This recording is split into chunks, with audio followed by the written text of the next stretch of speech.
Hey there, friend. I'm honestly glad you clicked on my video today. And if you decide to stick around and subscribe, that'd make me even more grateful. So, let's get started. Betrayal is a peculiar thing. It rarely barges in, waving a flag and shouting its name. More often it creeps in disguised as something harmless, like the sound of your wife's laughter slipping through a half-open door on a gray afternoon in Boston. I'd just come in from the chill, my coat hanging loosely over my arm, making my way down the narrow hallway that links the kitchen to the den. That's when I heard Heather, my wife, laughing. Not the soft, affectionate laugh I knew, but a sharper, more cutting version, the kind she used when she wanted to make herself look clever at someone else's expense. I froze mid-step. I could have walked on, but something, instinct perhaps, kept me still. "I'm only with him for the money," she said, her words carrying that smug confidence she saved for moments she thought were especially witty. "He's dependable, predictable, like a houseplant that pays the bills." The room erupted in laughter. Her friends, polished, museum-going types, giggled like they'd just heard the joke of the year. One of them even snorted. I stood there, feeling my heartbeat slow into something heavy and cold. I stepped into the doorway. The laughter died instantly, silence falling over them like a curtain. Smiles faltered. Crystal glasses hung awkwardly in manicured hands. Heather turned to me, already stretching a grin across her face. She'd always been quick with those. "Adam, we were just practicing your stand-up routine, or maybe updating our vows." My voice stayed calm, which somehow made it worse. Her grin wavered. "I didn't mean it like that." "Oh, I think you did," I said, moving toward her, my tone flat, my eyes steady. "I think you meant every single word, and if I'm nothing more than a walking paycheck, we can make this simpler. I'll just send the money." The women shifted uncomfortably, eyes darting anywhere but me. One forced a nervous laugh. Heather's smile was gone now. "Adam, don't be like that. You're twisting my words. It was just a joke." "Then why does it sound so true?" I asked. And in that moment, there, in front of the same friends who once toasted our anniversaries, the pedestal she'd built for herself cracked. It wasn't shouting that made her shrink. It was the deliberate weight of my words. She reached for my arm. "Adam, I'm sorry. Really. I wasn't thinking." I didn't move, didn't look away. And then the laughter came again, but this time it was aimed at her. The balance in the room shifted. Her crown had slipped, and her court saw it. Without another word, I turned and walked out. I left her standing by the Art Deco fireplace she loved to parade on Instagram. Her voice followed me, too late to matter. "Here's what you need to understand. Before that day, I was content. Not overjoyed, not miserable, just coasting. My IT job at a mid-level marketing firm paid well enough for leather chairs and imported olive oil. We lived in a brownstone in Jamaica Plain, her pick naturally. Each morning I brewed her coffee, set out her favorite Greek yogurt, kissed her forehead, and headed to work. Everything tidy, predictable, until it unraveled in 10 seconds. But I didn't slam the door, didn't raise my voice. I let the truth hang in that room like a silent charge. Because sometimes silence cuts sharper than anger. From that night forward, I knew this wouldn't be an argument. It would be a departure. And next time, I'd choose the terms. The next morning, the kitchen felt colder. Maybe it was the October draft slipping through the old windows. Or maybe it was something colder still. I was already dressed, shirt pressed, tie neat. The coffee machine sputtered too loudly in the quiet. Heather sat in the breakfast nook, legs crossed, robe tied a bit too perfectly, as though she'd put it on for effect. She hadn't spoken since I came in. Slivers of light sliced through the blinds, striping the marble like bars. I poured one cup, mine, and set it beside the paper. No second mug. She didn't comment, didn't reach for sugar. Her eyes stayed on her phone, unmoving, the screen glowing without her touching it, as if ignoring yesterday could erase it. I sipped slowly, watching her over the rim. This was the scene you never see in movies. The aftermath when you're no longer lovers, not yet enemies, just two people inhabiting the ruins of what used to be a home. I noticed every small thing. Her avoidance of my eyes, the way her shoulders tensed each time I shifted, the silence that screamed louder than any fight we'd ever had. For a moment, I wondered if I was being too unyielding, if I should chalk it up to wine, to her tendency to perform for an audience. But then I heard her voice in my head again, the confidence in it. She hadn't misspoken. She'd meant it. That was the wound. "Coffee strong today," I said, just to see her reaction. She flinched, barely. "I didn't sleep much," she replied. I nodded. "Guilt will do that." Her eyes met mine for the first time. Defiance sparked, then died. "Are we really doing this?" "Doing what?" I asked, flat. "This silent war," she murmured, tucking hair behind her ear as if it might protect her. "I'm not fighting," I said. "I'm just not asleep anymore." She pressed her lips together, unable to answer. I took another sip, feeling the heat of the mug and the weight of the quiet. Then she asked, "So what now? You punish me forever for one stupid joke?" Without looking up, I said, "Heather, don't try to soften it by calling it a joke. You knew what you were saying. You just didn't think I'd hear it." She scoffed, folding her arms. "I was trying to get a laugh. Women do that when we feel trapped. We joke, we vent. It doesn't mean we don't care." "That's funny," I said, meeting her eyes at last and leaning in slightly. "Because nothing about that laugh sounded trapped. It sounded like you'd won." She blinked once, then again, as if a reply might arrive if she waited long enough. It didn't. Only a quiet breath and the faintest crack in the composure she wore like armor. "You're always turning things into drama," she murmured, though the line lacked any real sting. I stood slowly, fastening the buttons on my jacket one by one. "No," I said. "I've just started taking myself seriously." Then I pivoted toward the door, leaving her in that kitchen where sunlight spilled freely, but regret seemed to weigh the air down more than the light ever could. Outside, the wind worried the hem of my coat while the street performed its usual music, horns calling out like restless birds, buses sighing into stops, runners thudding past with earbuds sealing them off from the world and maybe from themselves. My hands found my pockets as I walked toward the office. The calendar said Thursday, but in my chest something was shifting. She could feel it too. Somewhere inside, a different sort of plan was assembling itself. Not revenge, not bitterness, just a new clarity from that kitchen moment.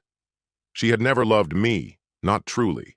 She loved the life I constructed for her, the safety net I kept weaving without asking for anything in return, and I was done keeping up the payments. That afternoon, I perched on the edge of a scuffed leather couch, while rain traced silver stitches down the window beside me.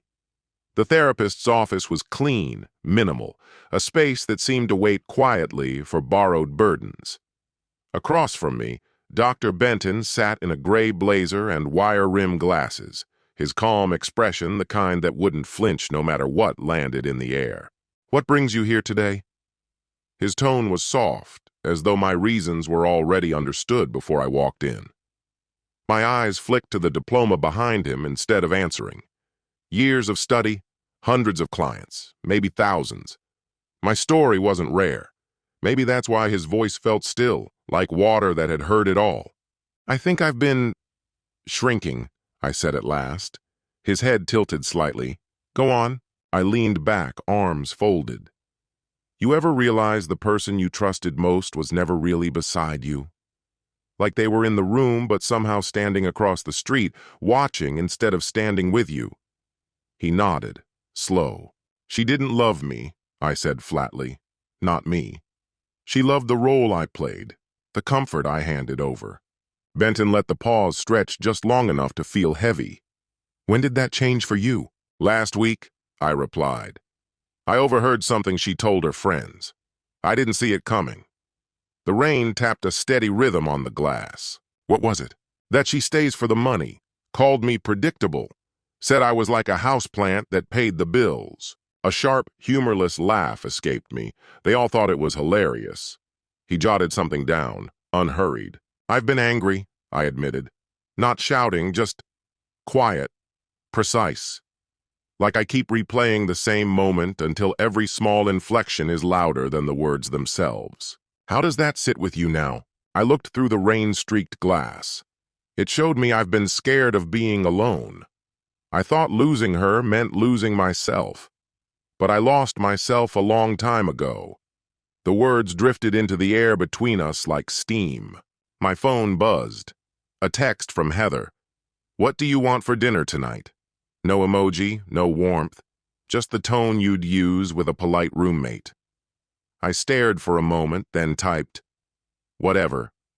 The dots appeared, flickered, vanished. Benton noticed my face. Her? Yeah. Do you still want to fix it? The question pressed into my ribs. No, I said quietly. I want to fix me. His nod carried the weight of a first step taken. Outside, the rain kept falling, but the air in the room had shifted. 3 weeks later, something subtle but irreversible happened. No drama, no explosion, just a change I'd only recognize in hindsight. The company's quarterly meeting gathered us all in the atrium. HR rolled out the standard coffee cart, someone sprung for scones, and, for once, the chatter was tolerable. When my name came over the speaker, I nearly missed it. Adam Foster. Congratulations on your promotion to senior systems lead. Polite applause.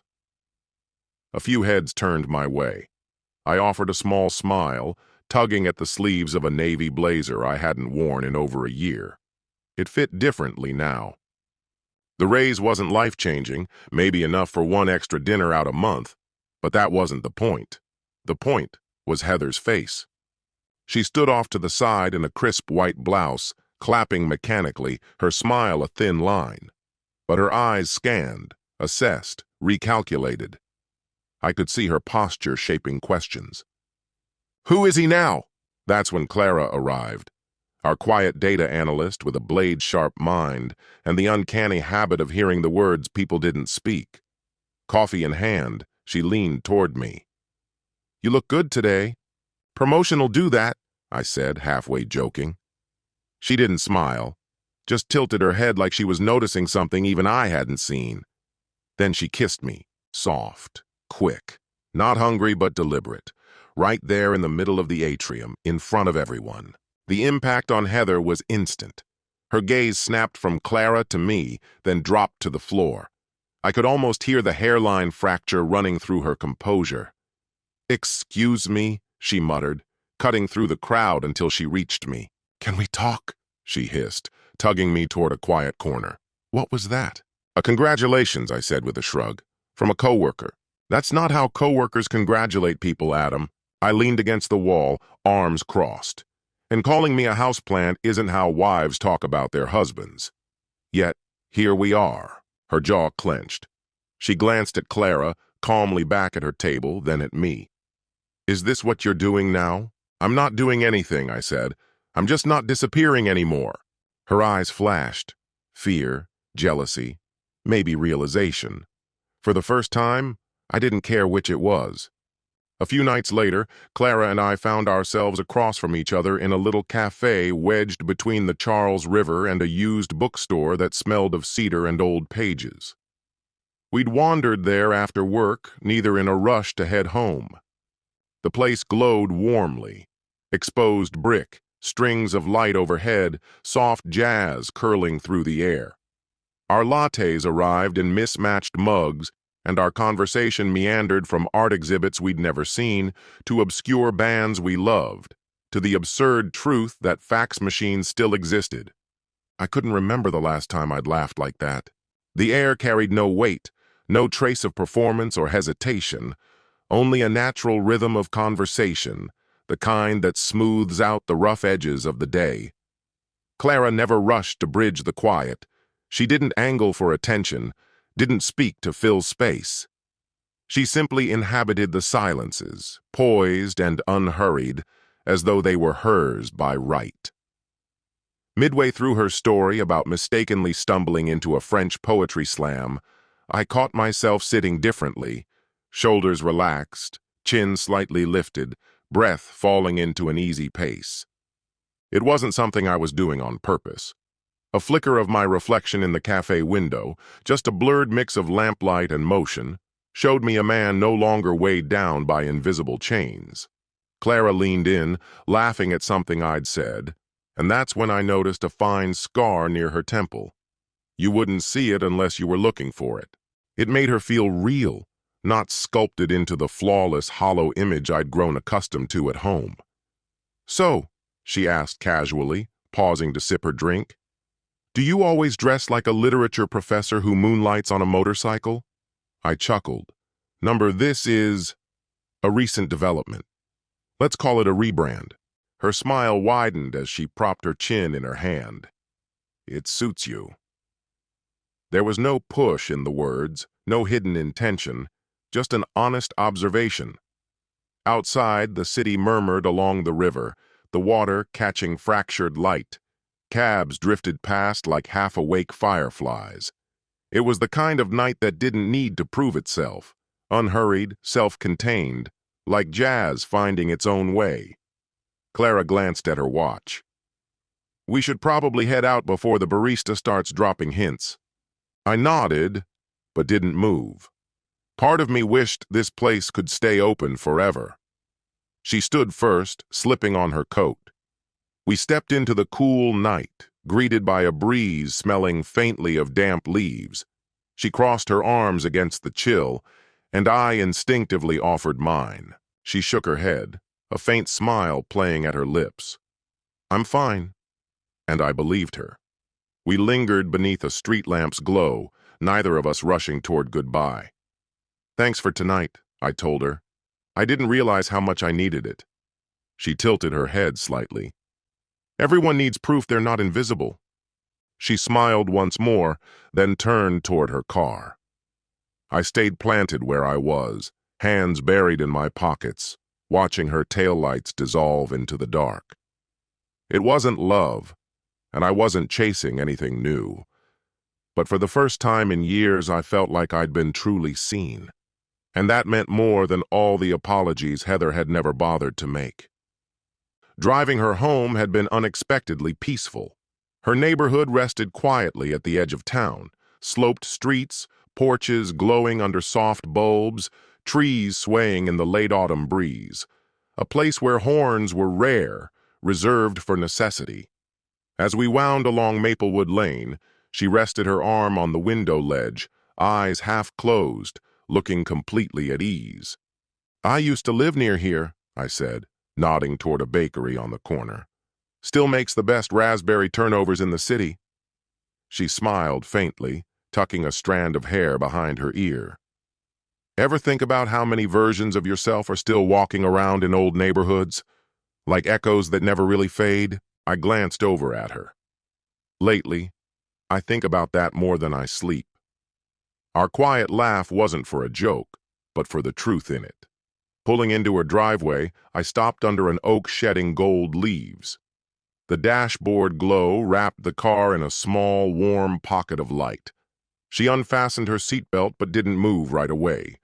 "I don't usually talk about my ex," she said, her voice thoughtful. "People assume I don't have one, or that I've never let anyone close enough to hurt me." I kept quiet, waiting. She exhaled slowly, misting the glass for an instant.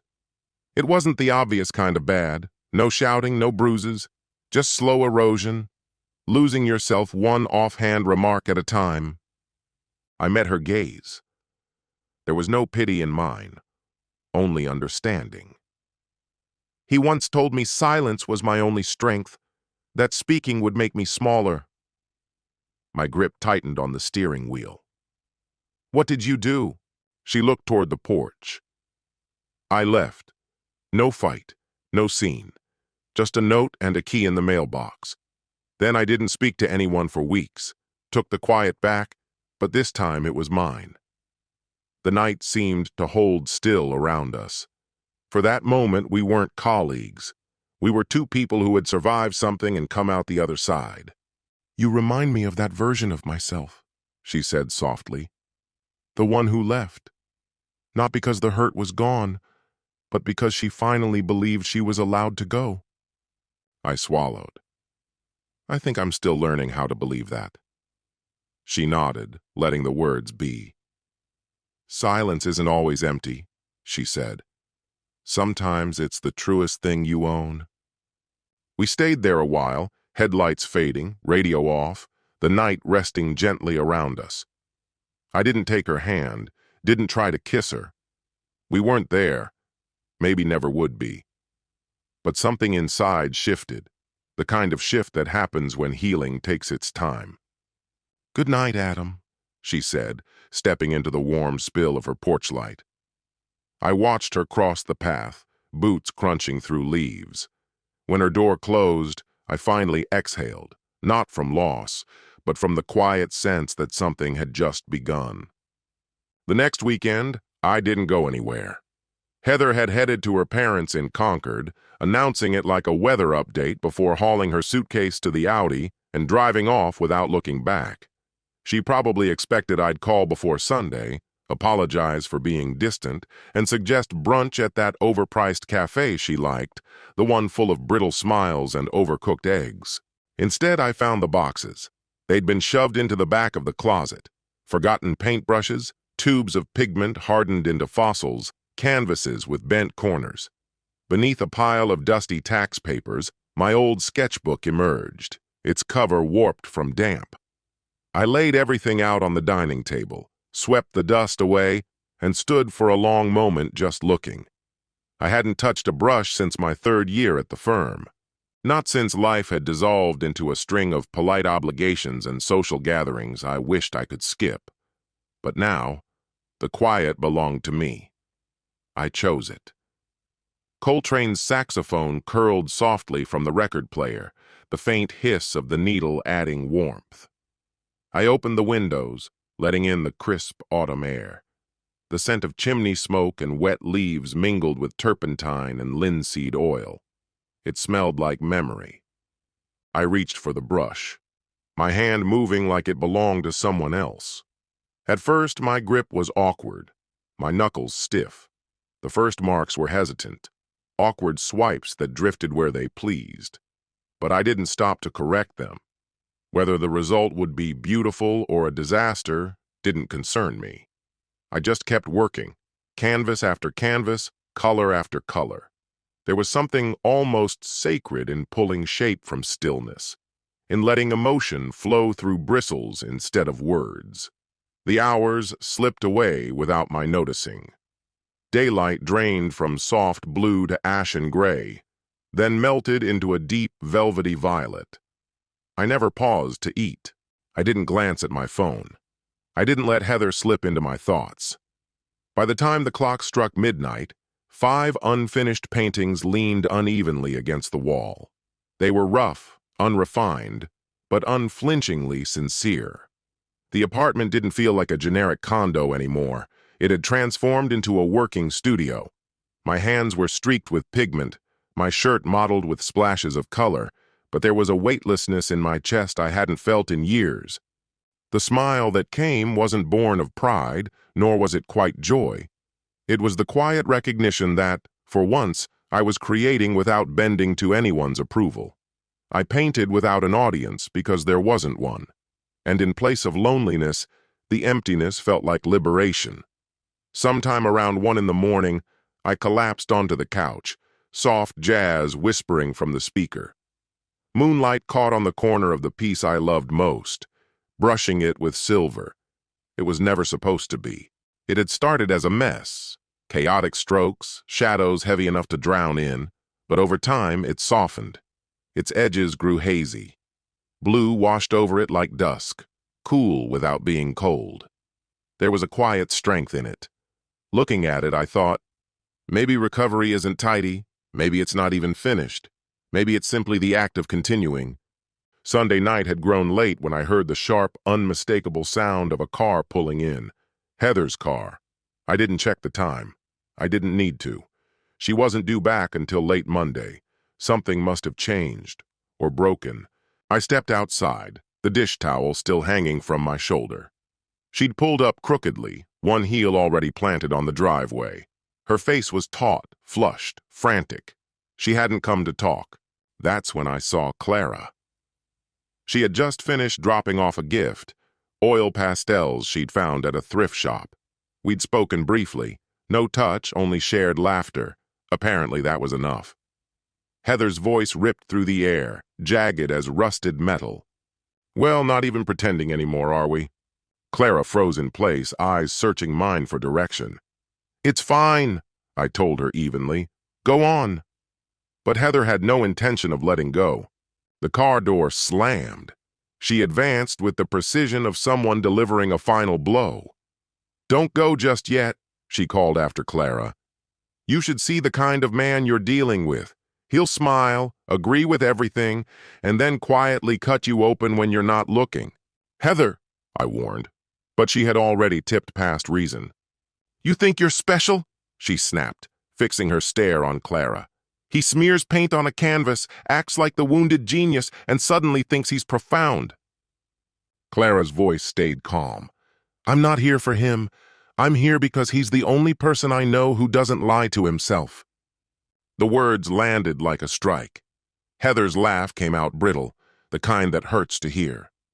"Please, he lied for years, played the faithful husband, the dependable provider, just waiting for his chance to bail." Clara glanced my way. "Want me to stay?" "No," I said quietly. "Go ahead." She met my eyes for a moment, unreadable, then turned away. Silence swallowed her departure. Heather faced me, her breathing ragged as if she'd run here.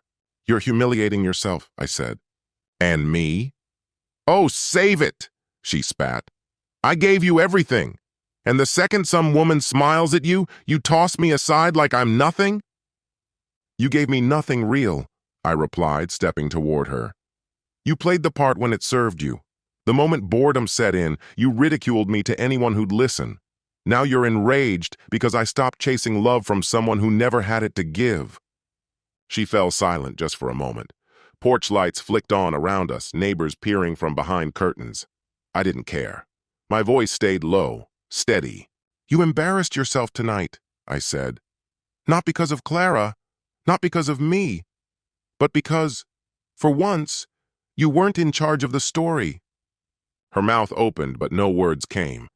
Only the wind filled the space between us and the quiet realization of someone confronting what they'd broken. I turned and walked inside without looking back. She didn't follow.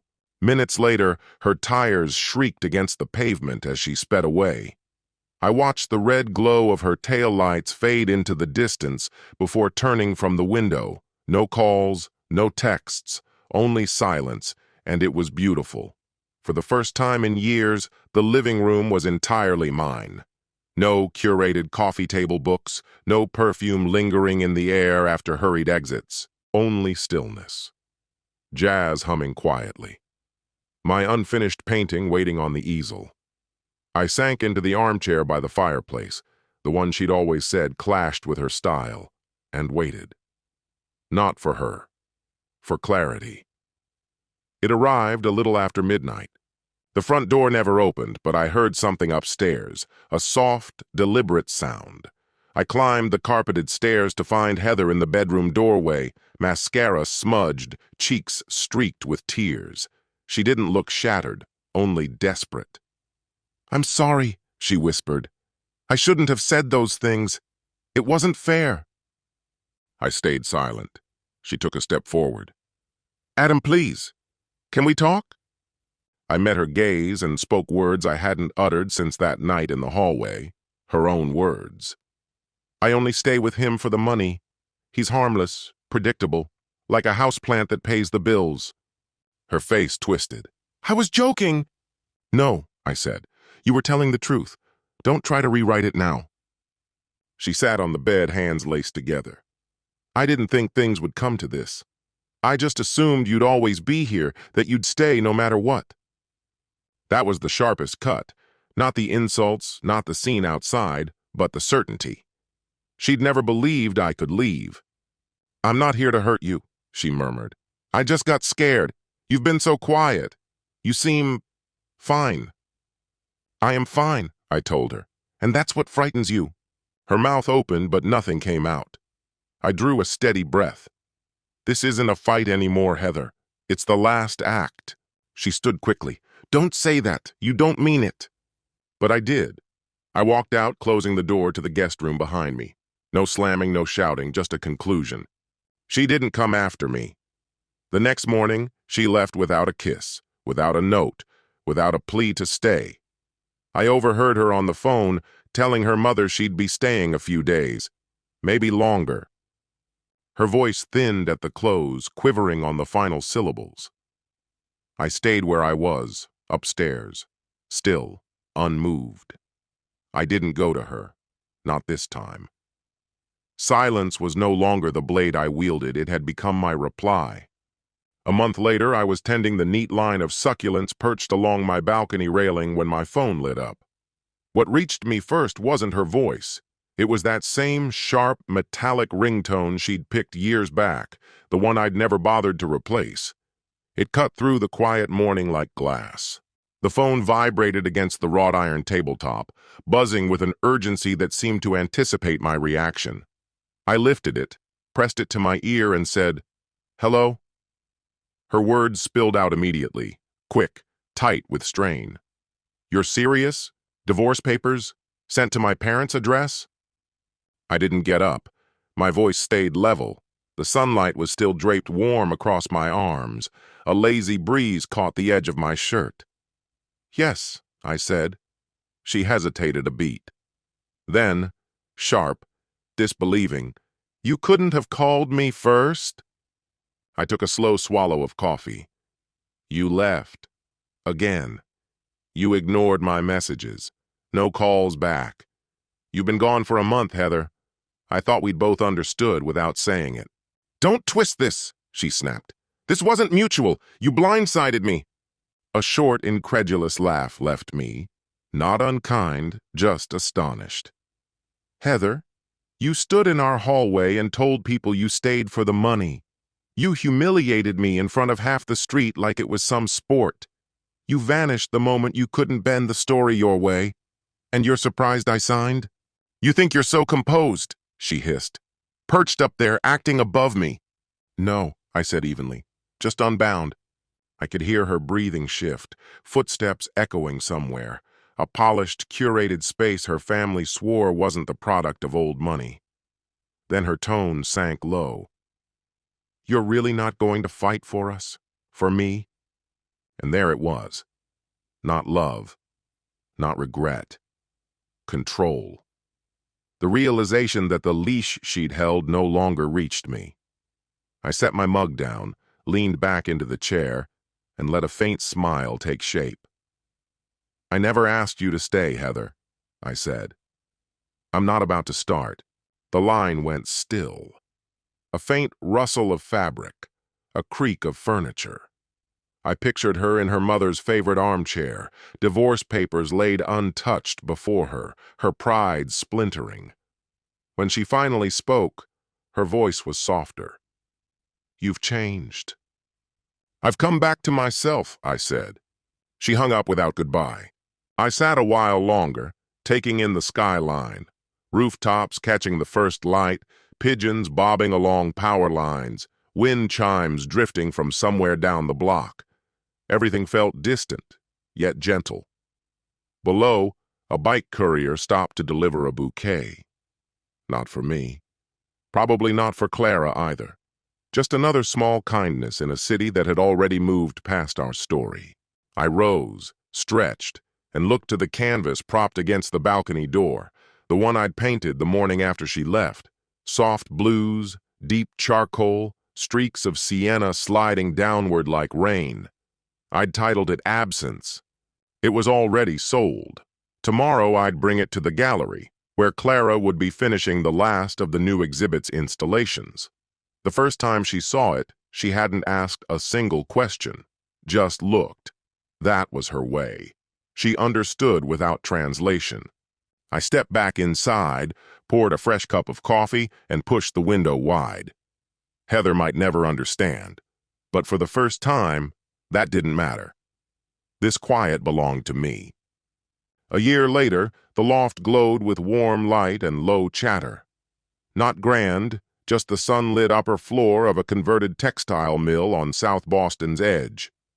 Brick walls, towering windows, the faint scent of polished wood as visitors moved between canvases. My canvases. I stood near the back wall beneath the largest piece, a fierce meeting of cobalt and crimson. Clara had named it, "What Silence Left Behind." She said it looked like the moment healing stopped being recovery and became simply living. The crowd was small. No critics with measured smiles, no collectors rehearsing their charm. Just neighbors, local artists, the espresso cart guy downstairs who never charged me for oat milk, and Clara, moving through the space without hurry, without performance. Not tethered to me like a date, not shadowing me, just present. Somehow that meant more than anything. We'd never named what we had. Maybe it didn't need naming. It wasn't about urgency or declarations. It was built in quiet layers, like brush on canvas, trust taking shape over time. I caught her eyes from across the room. She lifted her glass in a silent toast and turned back to an older couple admiring the piece I'd painted during a March storm. In that moment, I loved her, not for what she said, but for how she saw me without asking me to be less. A small jazz trio eased into a slow tune, the saxophone curling through the air like a memory. Late summer air drifted in, carrying the sound of horns, laughter, and a dog barking far below. And I realized I wasn't waiting anymore. Not for Heather's apology, not for closure, not for proof I was enough. I was already living in what I'd built. Near the door, a woman paused before one of my earlier works, October Echo. Harsh lines, muted colors, the language of someone still learning to name their grief. She leaned toward her partner and whispered, "It feels like he's let go, but without anger. Like he's just finished bleeding." She was more right than she knew. Up front, someone tapped the microphone. Clara looked over at me, eyebrows raised. I shook my head. No speeches tonight. Instead, I slipped out onto the balcony. The city stretched below, neon signs flickering awake, rooftops brushed with gold. Somewhere far from here, in a house I'd left behind, Heather might scroll through her phone and see photos from the opening. She might stop at one, my face, my art, Clara's hand near mine, or keep scrolling. Either way, it meant nothing to me. Because real silence, the earned kind, doesn't plead for a reply. It stands, finished and whole, like the last brush stroke on a complete canvas. Behind me, Clara stepped outside, holding 2 glasses. She offered one, ginger ale, and leaned against the railing beside me. "You good?" she asked. I nodded. "Better than good." She tapped her glass against mine. "To quiet victories," she said. And we drank, the soft murmur of the gallery flowing through the open door behind us. Below my feet, the city pulsed with a tireless beat of its own, and in the fading amber light of a year that had been both peculiar and relentless, a rare sense of understanding settled over me. Sometimes the loudest truth a person can offer is found not in words, but in the quiet act of stepping away. If you've walked this road alongside me up to this moment, know that I'm deeply thankful. Share with me in the comments which part of Adam's journey struck the deepest chord within you. And if you've also found a quiet kind of freedom in letting go, whether of a dream, a burden, or a person, I would be humbled to hear how it shaped you. Here, our shared road pauses, at least for now. I'll be watching for your thoughts below. Your time spent with this story means more than I can say. And if it stirred something in you, I invite you to wander through the other tales that live on this channel. Until our paths cross again, my friend, go well and goodbye for now.